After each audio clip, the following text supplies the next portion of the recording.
আসসালামু আলাইকুম প্রিয় ভাইয়েরা, আপনাদের সামনে আবার আজকে অন্যান্য দিনের মতো হাজির হলাম একটা বিষয় নিয়ে আলোচনা করার জন্য। সেটা হচ্ছে এনজিও। এনজিও কি এর আগের পার্টে আলোচনা করেছি, আজকে আলোচনা করব এনজিও। কতগুলি এনজিও বাংলাদেশে আছে, জাতীয় পর্যায়ে কোনগুলি আছে, এই বিষয়গুলো আপনাদের সামনে তুলে ধরব।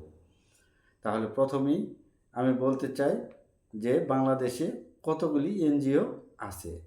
বাংলাদেশে প্রায় ৪,৫০০-এর মতো এনজিও বাংলাদেশ সরকারের নিবন্ধনকৃত এনজিও আছে। এর মধ্যে ৭০০-র মতো জাতীয় পর্যায়ের এনজিও আছে। আপনারা অনেকে এর মধ্যে জানেন নামগুলি। আমি কয়েকটা এক্সাম্পল স্বরূপ আপনাদের সামনে নামগুলি বলছি।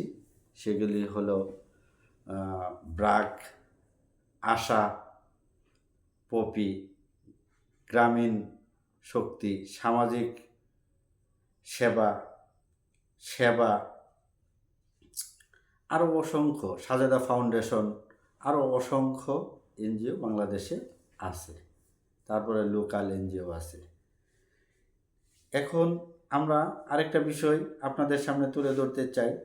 কেউ যদি এনজিও করতে চান, কিভাবে এনজিওটি করবেন, কোথায় যাবেন, এই বিষয়ে আপনাদের সামনে আলোচনা করব।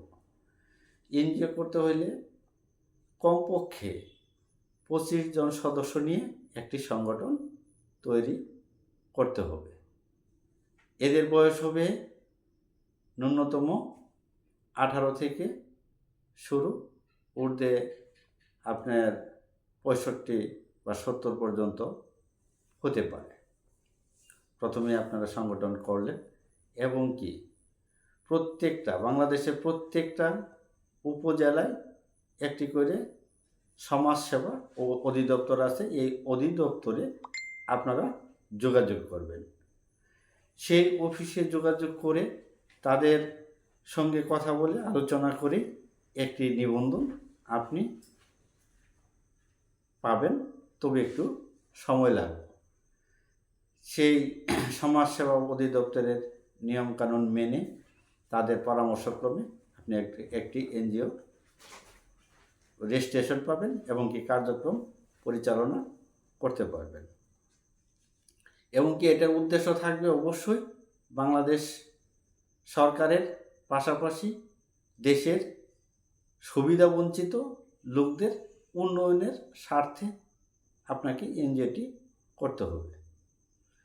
এনজিও আপনার মহৎ উদ্দেশ্য থাকবে এবং কি কোনো সংগঠনই ব্যক্তি মালিকানাধীন নয়।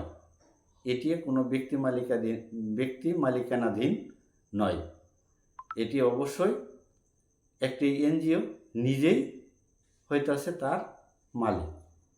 সবসময় খেয়াল করবেন, ব্যক্তির থেকে সংগঠন বড়, সংগঠন থেকে দেশ বড়। আমরা দেশের স্বার্থে, দেশের জনগণের স্বার্থে, দেশের উন্নয়নের স্বার্থে আমরা অবশ্যই একটা এনজিও করতে পারি। এটা কোনো সমস্যা নয়, কোনো লোকের কাছে যাইতে হবে না। আপনি নিজেই, এটা হইতেছে সমাজসেবা অধিদপ্তরের সমাজসেবা অফিসে, থানা সমাজসেবা অফিসে যোগাযোগ করে এটা করা সম্ভব। সবাইকে অনেক অনেক ধন্যবাদ জানাই। আমরা পরবর্তীতে আরেকটি অংশ নিয়ে আলোচনা করব। আজকের মতো আল্লাহ হাফেজ।